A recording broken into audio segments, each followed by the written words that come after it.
radio afin que nous puissions partager la part du Seigneur. Et pour ce jour, qui est la journée d'aujourd'hui, on a consacré, on a dédié, on s'est dit que dans notre tranche d'émission, les restes éternels, nous allons partager autour du thème qui est le mystère de l'enlèvement. Pour le comprendre, l'enlèvement de l'Église, nous voulons savoir ce qui est caché là-dessus. Alors à cela, nous allons prier le Seigneur. Éternel de gloire, nous te rendons grâce. Disons merci Seigneur Jésus pour ton nom et ta gloire, ta faveur sur nos vies. Seigneur, nous léguons ces instants entre ta main. Sois le Dieu qui va commencer, cheminer et finir avec nous.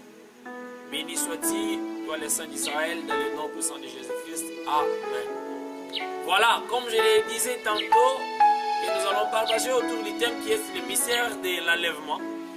Et à cela, nous avons des passages sur quoi nous allons partager pour ce jour. Le premier, c'est celui de Matthieu chapitre 17. J'ai les trois premiers versets. La Bible dit ceci. 6 jours après, Jésus prit avec lui Pierre, Jacques et Jean, son frère, et il le conduisit à l'écart sur une haute montagne. Il fit transfigurer devant eux. Son visage resplendit comme le soleil, et ses vêtements devinrent blancs comme la lumière. 4. Et Moïse, et voici, Moïse et Élie leur apparut, et s'entretenant avec lui. Pierre prenant la parole, dit à Jésus, Seigneur, il est bon que nous soyons ici, si tu le veux. Je dresserai ici 3 tentes, une pour toi, une pour Moïse et une pour Élie. J'estime que je dois me limiter par là pour me permettre de gagner le temps. Je lis le deuxième passage qui est en 2 Rois, chapitre 2. Nous lisons à partir du 11e verset. Qu'est-ce que la Bible nous dit? La Bible dit ceci. Comme il continua à marcher, en parlant, et voici, un char de feu et de chameaux du feu les sépara l'un à l'autre. Et Élie monta au ciel dans une tourbillon. Et Élisée regarda et cria, mon père, char d'Israël, et sa cavalier, et il ne le vit plus. Saisissait alors ses vêtements, et il déchira en 2 morceaux. Voilà, nous voulons partager ce qui est le mystère de l'enlèvement. Mais bien aimés dans le Seigneur, nous devons être rassurés en état entier, en croyant au Seigneur Jésus-Christ. La première des choses qui fondent et qui focalisent notre croyance, c'est lui de croire un jour être enlevé avec notre Seigneur Jésus-Christ. Il y a pas mal de gens qui ont déjà entendu parler, il y a cela de temps en temps. On les a toujours dit que Jésus revient bientôt. Et il y a même de ceux qui se disent, petit, en fait toi tu viens d'être né. Nous avions entendu parler, nos pères nous ont dit qu'on leur avait aussi appris que Jésus revient bientôt. Et là, s'ils ont laissé ce monde, ils n'ont pas vu ce pays de Jésus qui était si autant entendu. Et que tu pourrais nous dire, c'est toi qui vas nous dire que Jésus reviendra? Non, la fin du monde, certains même se disent que la fin du monde pour eux, c'est quand la personne meurt et c'est fini pour lui. C'est là où il y a la fin du monde. Donc il y a même des gens qui sont incrédules de ne pas croire qu'il y aura la fin du monde sous prétexte qu'il n'existe pas, il n'y aura pas d'enlèvement d'église. Mais bien aimés dans le Seigneur, j'aimerais qu'ensemble, que nous puissions focaliser, que nous ne puissions pas nous laisser dans l'apostasie, que nous ne puissions pas abandonner notre foi, mais que nous ayons une ferme assurance en sachant que notre Seigneur Jésus-Christ revient bientôt. Oui, la Bible ne ment jamais. Quand il dit je reviens bientôt, ça veut dire que c'est très bientôt. Et comme le disait une personne qui est devant Dieu, ce que lui pourrait compter en un jour, ça peut être un siècle pour nous. Ça peut être quelque chose de 1000 ans. C'est pour quand il a dit bientôt, ça veut dire le bientôt de Jésus. Et pourrait être demain ou le lendemain. Il a même affirmé lui-même, il viendra comme un voleur. Donc le préambule de mon message commencerait d'abord à ce stade-là, de nous faire croire que le Seigneur Jésus-Christ revient bientôt. L'enlèvement de l'Église est sûr et certain. Le mystère de l'enlèvement est certain. Voilà. Et nous commençons maintenant à décortiquer les passages auxquels nous avons fait recours par notre lecture. Nous avons lu en premier lieu en Matthieu chapitre 17, les 3 premiers versets, où la Bible décrit quand Jésus est monté sur la montagne pour prier. Il est monté à la montagne, il a prié avec lui Pierre, il a pris Jacques, il a pris Jean son frère, il est monté. Le lieu où il est allé parler avec son Dieu. Il est allé parler avec le peuple. En fait, c'était le moment auquel il devait faire les statistiques et voir, expliquer au monde qu'est-ce qui est le mystère de l'enlèvement. La Bible dit ceci. Pour ce qui est de l'enlèvement, la Bible décrit bien qu'à ce temps-là, il y aura de ceux qui seront vivants. Et qu'est-ce que la Bible dit de ceux qui seront vivants? Ceux qui seront vivants seront transformés. Parce que l'enlèvement ne sera pas fait avec les chairs que nous en avons. Nous devons retenir une chose. Ce n'est pas la chair qui sera enlevée. À l'homme, il y a l'âme, l'esprit et la chair. Et il est évident de pouvoir bien décortiquer ces 3 portions qui est en l'homme. C'est-à-dire, dans l'homme, ce qui est sa chair ne sera pas enlevé. Mais plutôt, c'est son esprit, c'est son âme qui sera enlevé et qui verra Dieu. Ce ne sont que les esprits qui reviendront dans leur état initial. Ce que moi j'appelle état initial. Leur état d'esprit où ils étaient avant d'être incorporés dans l'homme. C'est pourquoi la Bible déclare que tout d'un coup, soudainement, quand Jésus y priait pour manifester le mystère de l'enlèvement, et en un clin d'œil, il s'est fait voir une circonstance par laquelle on a vu tout d'un coup que Jésus a été transformé. Et Élie et Moïse sont apparus par devant lui. Mais bien aimés dans le Seigneur, ceux qui seront trouvés à ce temps-là, parce que la Bible décrit bien, ce n'est pas tout le monde qui mourra. Il y a des ceux qui vivront l'enlèvement de la fin du monde comme ça.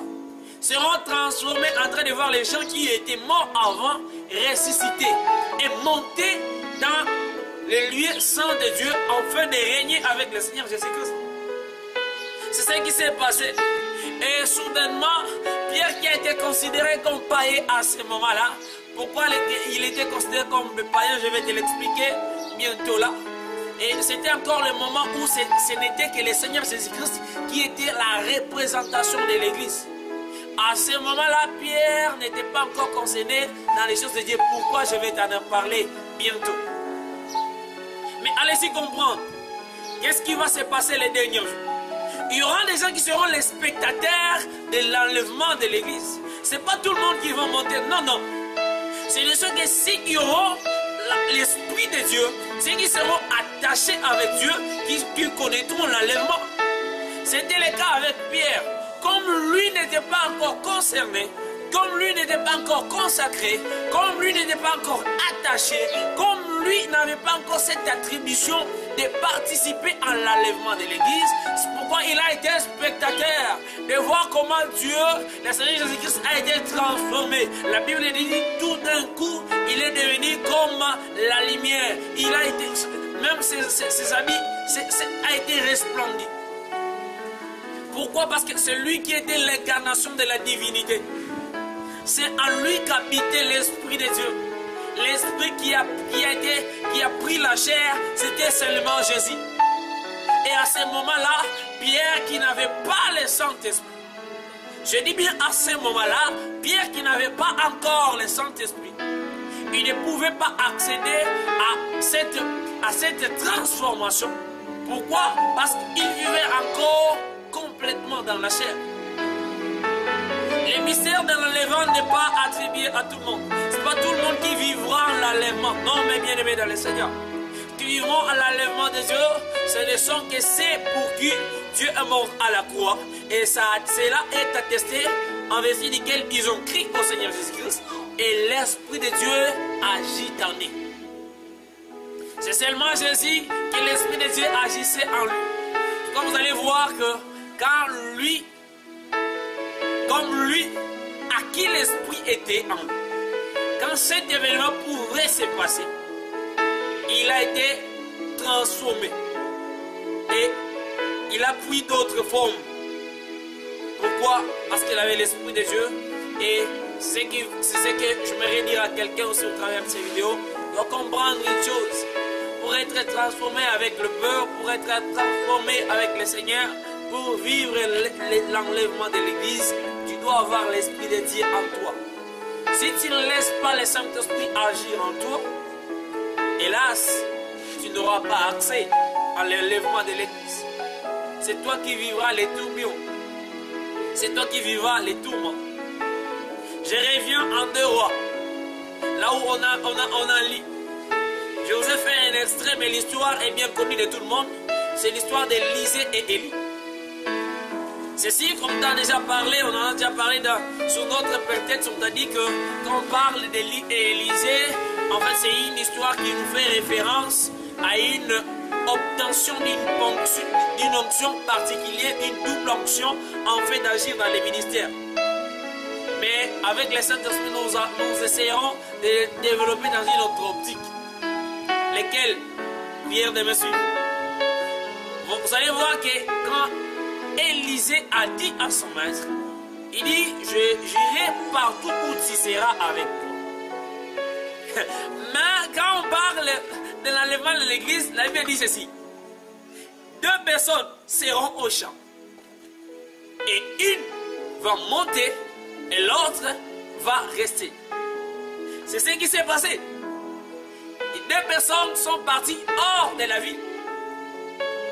Élisée et Élie sont partis hors de la ville.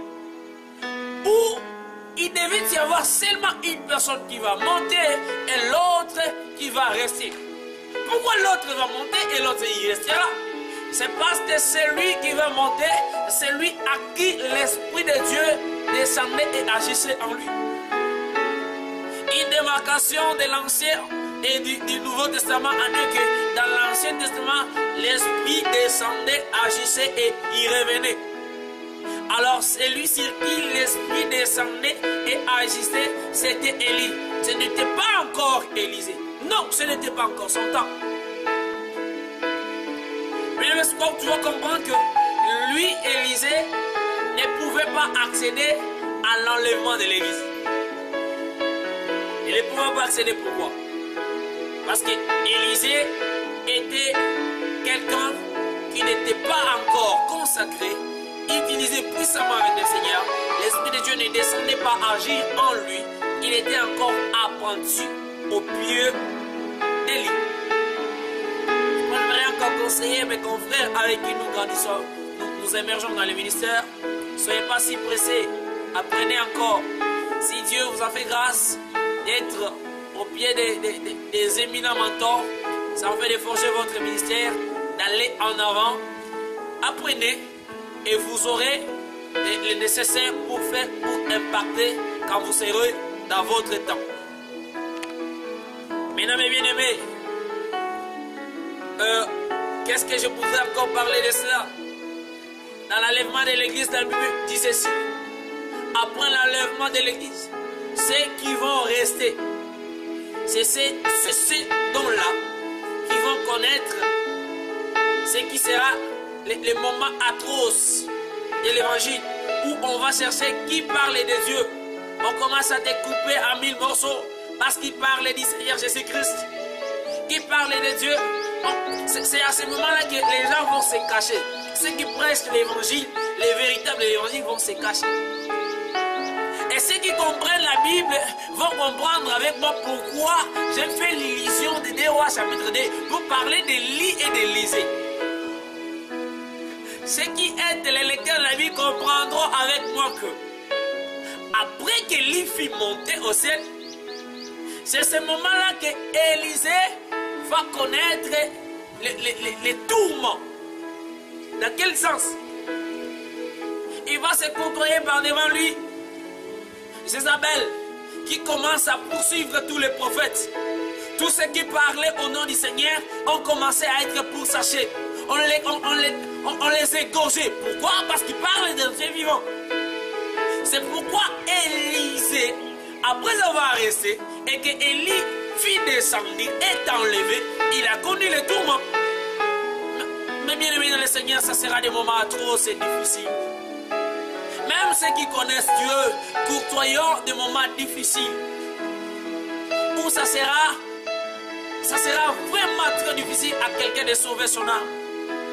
C'est pourquoi le moment nous est donné, le moment nous est légué, vous et moi, afin de croire au Seigneur Jésus-Christ, aujourd'hui et maintenant. Nous devons nous confier notre vie afin de participer avec lui à cet événement de l'enlèvement de l'Église. Vous voyez, Élisée est resté, bien qu'il est resté avec les manteaux, il est resté avec la connaissance de la parole, mais parce que l'enlèvement s'est déjà passé, lui est resté dans une vie de se cacher toujours dans les cavernes, aller toujours de se cacher, il est allé dans des déserts, chercher parce qu'il fuit, il y a un Jézabel qui cherche à tuer tous ceux qui parlent au nom du Seigneur. Croyons au Seigneur maintenant, après l'enlèvement de l'Église, mes bien-aimés, ça sera difficile, voire même impossible de supporter ces instances-là. Ce sera des moments où les gens auront soif de la parole, ils chercheront de la parole, mais la véritable parole va disparaître. Les gens vont chercher même qui va les parler de Jésus, les gens vont chercher même qui va les prêcher l'évangile, mais ils n'en auront pas. Mais bien aimés, profitons-en dans ces moments où on a encore des gens, nous avons des apôtres, nous avons des prophètes, on a des évangélistes, on a des pasteurs, on a des gens remplis de divers dons qui parlent au nom du Seigneur. Croyons, c'est le moment.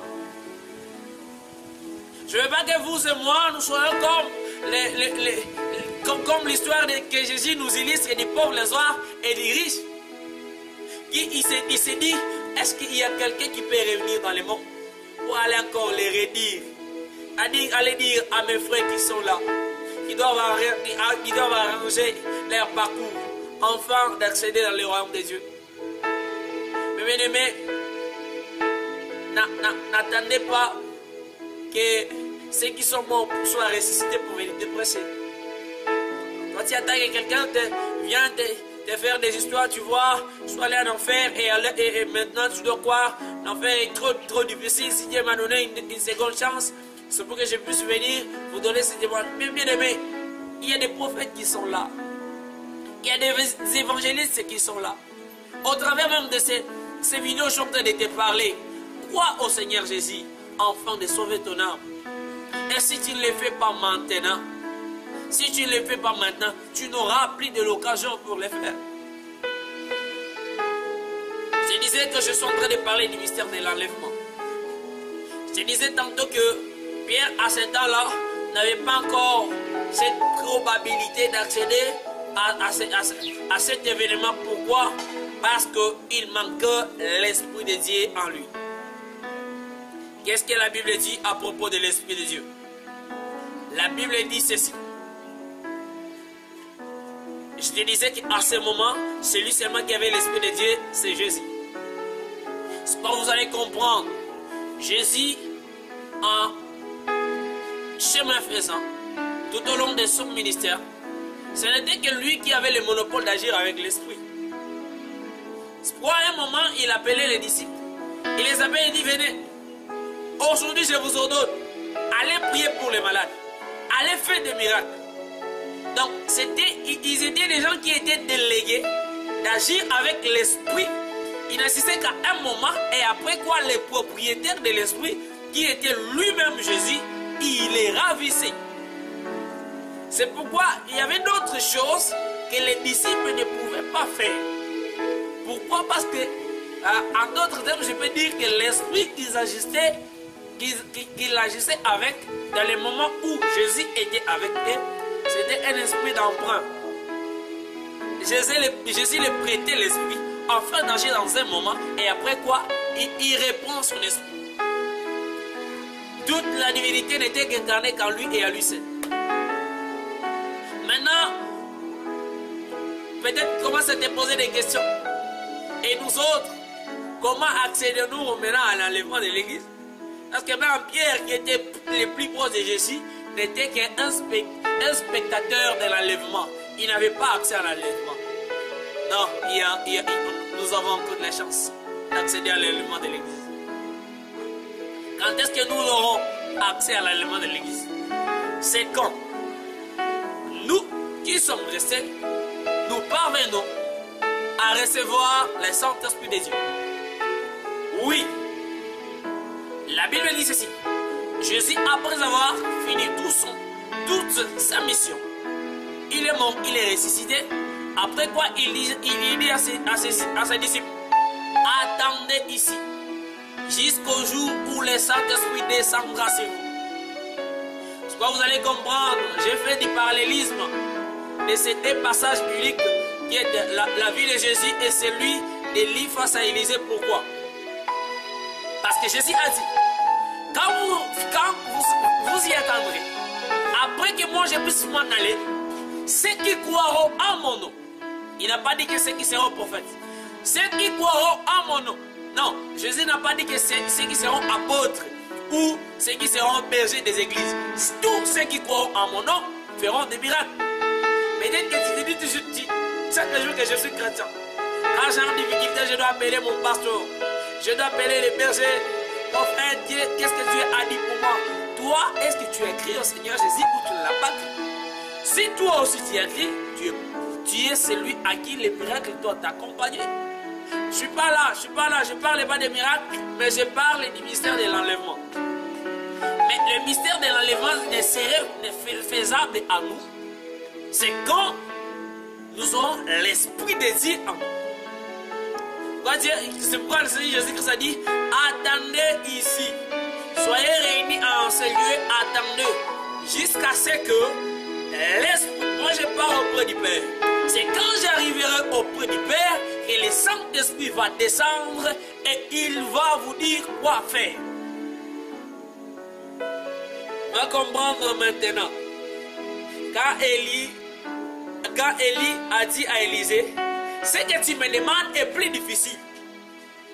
Mais je te demande, attends, voir quand moi je serai ôté de cette terre, quand je serai enlevé. Si tu vois quand je serai enlevé, c'est après cet événement que tu auras les doubles portions de ce que moi j'ai. Aïe aïe aïe, je ne sais pas si quelqu'un a déjà compris cela. C'est la même chose avec Jésus. Qu'est-ce que Jésus dit à ses disciples? Attendez ici, jusqu'à ce qu'il y aura là, quand moi je vais partir auprès du Père, et le Saint-Esprit va descendre. C'est alors que vous allez commencer maintenant. Donc il fallait à Élie de partir, afin que Élisée puisse obtenir les doubles portions qui étaient à Élie. Donc il fallait également à Pierre, à Jean, à Jacques, à Paul, à moi, à vous aussi, d'attendre d'abord que Jésus s'en aille pour avoir les doubles portions de ce qu'il a fait. C'est ce qu'il dit, vous ferez ce dont moi j'ai fait, et plus que moi, parce que moi, je pars auprès de mon peuple. Alors, je vous entends parler du mystère de l'enlèvement. Donc, ce qui nous fera, nous, accessible à participer à l'enlèvement de l'Église, c'est quand nous aurons le Saint-Esprit qui habite en nous, qui conduit nos pas, qui nous amène dans la perfection de Dieu.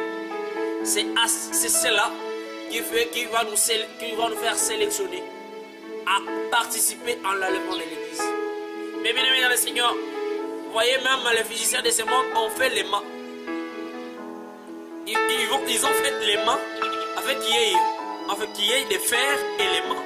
Ça veut dire qu'il y ait des matières qui sont des mêmes composantes, afin que l'autre puisse attirer l'autre. Je ne sais pas si vous comprenez cela. Donc, celui qui sera enlevé avec Dieu, ce n'est que la personne qui aura l'Esprit de Dieu. Si vous n'avez pas le Saint-Esprit, vous ne serez pas enlevé par Dieu.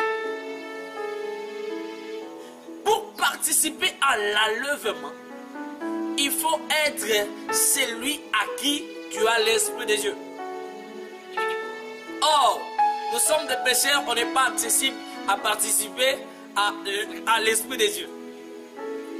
Laisse-moi encore te faire comprendre l'histoire des 2 Rois chapitre 4. Ouais. Quand il s'agit maintenant du fer qui tombe dans l'eau et qu'il y ait un morceau de bois qui va attirer le fer. Qu'est-ce qui s'est passé par là?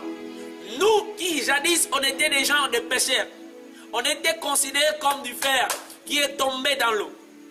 Et le bois Jésus, c'est lui qui nous a immunisés par sa grâce. On n'a pas été des gens de la même nature que lui. Mais par sa grâce, il nous a attirés. Enfin, de participer aussi en l'enlèvement. Qu'est-ce qui a fait que le bois puisse attirer le fer? C'est parce que le bois était plus fort que le fer? Non. C'est qui a fait ça? C'est ça qu'on appelle la grâce de Dieu. Peut-être tu te poses la question, je suis un pécheur, je ne peux pas accéder. Non, tu vas accéder à l'enlèvement. Ce qui est probable, ce qui est faisable, parce que Jésus ne te demande que de croire en lui, de te laisser désormais conduire par son esprit. Si le Saint-Esprit te conduit, tu seras aussi accessible à vivre l'enlèvement de l'Église. Malgré que tu te dis tu es pécheur, comment? Je suis criminel, j'ai fait autant de crimes qui ne pouvaient pas me permettre. Mais laisse-moi te dire que Jésus est là pour toi. Crois seulement et il va t'attirer avec toi. Alors, j'aimerais nous inviter ensemble à prier. Nous allons prier. Nous allons demander à Dieu que son esprit habite en nous. Parce que sans son esprit, mes bien-aimés, nous ne pourrons pas accéder à l'enlèvement de l'Église. Je disais que c'est une notion de composantes qui sont de la même nature. Si on manque l'Esprit de Dieu, nous ne serons pas enlevés avec Dieu. Parce que l'enlèvement en soi ne va pas consister avec la chair ici. C'est alors quand Jésus a répondu à cette femme qui lui a dit, Seigneur, au temps de la femme, cette femme ici qui s'est mariée avec l'autre est mort et il s'est remarié 7 fois. À la fin, il aura pour qui comme mari? Et Jésus les a dit, ce qui concerne l'enlèvement, ce n'est pas quelque chose de la chair. Ce sont les esprits qui seront enlevés. Alors si le Saint-Esprit n'est pas habité dans ton esprit à toi, si cela n'est pas attaché avec le Saint-Esprit, tu ne seras pas enlevé avec Dieu. Alors moi, je voudrais nous inviter à prier. Nous allons prier ensemble. Nous allons dire à Dieu, Seigneur, j'ai besoin de toi. J'ai besoin de toi. J'ai besoin que ton esprit habite en moi. Est-ce que tu peux déjà commencer à dire à Dieu? Est-ce que tu peux déjà commencer à dire à Dieu que j'ai besoin de toi, j'ai besoin de ton esprit. J'ai besoin de toi. J'ai besoin de toi, Seigneur. Seigneur, à ce moment, je prie avec mon frère et ma sœur qui m'ont suivi au travers de ces moments. Père éternel, nous avons besoin de toi. On a besoin de toi, Seigneur Saint-Esprit. Enfin devenir nos capacités. Seigneur, on a besoin de toi. On a besoin de venir nous aider à transcender cette vie de péché, cette vie de reculer toujours en arrière, des péchés auxquels on s'est décidé d'abandonner, mais auxquels nous revenons. Père éternel, on a besoin de toi. Seigneur, nous avons besoin de toi, on a besoin de ton esprit. Que ton esprit saisisse encore nos esprits, afin que nous puissions marcher sous la conduite du Saint-Esprit. La Bible dit que celui qui marche avec Dieu, il est désormais emporté par l'Esprit de Dieu. Ce n'est pas la chair, ce n'est pas les convoitises de la chair. Seigneur, on a besoin de toi. Les convoitises de la chair, prends encore la vie de mon frère et ma sœur. Seigneur, j'ai besoin que ton esprit puisse prendre le contrôle par-dessus de lui. Nous avons besoin de toi, Seigneur Saint-Esprit. On a besoin de toi, Seigneur Saint-Esprit. On a besoin de toi, Seigneur. Sans toi, on ne peut pas rien faire. Seigneur, sans toi, on ne peut rien faire. Seigneur, sans ton esprit, on ne peut rien réaliser. Seigneur Saint-Esprit, sans toi, on ne peut rien faire. On a besoin de toi. Nous faisons appel à toi, Seigneur Saint-Esprit de Dieu. On a besoin de toi. On a besoin de nous demander. élever nos capacités, de nous donner la force de transcender la télévision de ce monde, de nous donner la force de transcender les plaisirs. Yahweh, les choses de ce monde sont tellement immenses, ça nous attire vers les bas, ça nous attire vers une vie qui n'est pas conforme avec le Dieu. Seigneur, aide-nous sans toi, nous ne pouvons pas, nous ne pouvons rien faire. Sans toi, nous ne pouvons rien faire, Seigneur. Sans toi, on ne peut rien. Comme nous faisons appel à toi. Faisons appel à toi, Seigneur. Faisons appel à toi, Seigneur. Faisons appel à toi, Jésus. Et le puissant de Jésus. Amen. Voilà, nous sommes à la fin de notre tranche d'émission comme nous l'avons annoncé comme avant. Nous sommes là pour partager avec vous. Désormais, pour ce moment, nous travaillons avec l'Espoir TV. C'est là où notre programme est maintenu chaque lundi, vendredi et samedi, de 18h à 18h30. Nous serons devant votre porte téléviseur avec notre émission Les Restes de l'Éternel afin de partager de la part du Seigneur Jésus-Christ. Et aussi, nous vous prions et vous supplions de vous abonner à notre chaîne de télévision sur YouTube. Notre chaîne YouTube, c'est Ekim TV. H-E-K-I-M TV. C'est là où nous sommes. Il y aura rediffusion de chaque émission et d'autres émissions qui seront là. Abonnez-vous massivement et suivez-nous. Notre numéro de contact, c'est plus 243 82 711 41 82. Je disais notre numéro de contact, c'est plus 243 82 711 41 82.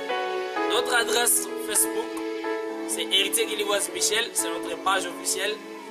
Et sur Instagram, c'est Michel Héritier Guiliboisi. Ceux qui peuvent aussi nous suivre sur Twitter, c'est Héritier Michel Ekim. Notre adresse email, c'est herimichel3@gmail.com. Nous sommes là disponibles. C'est votre âme de serviteur et frère évangéliste Michel Héritier Guiliboisi. Michel, c'est ce qu'on avait à partager pour aujourd'hui de la part du Seigneur. Que Dieu vous bénisse.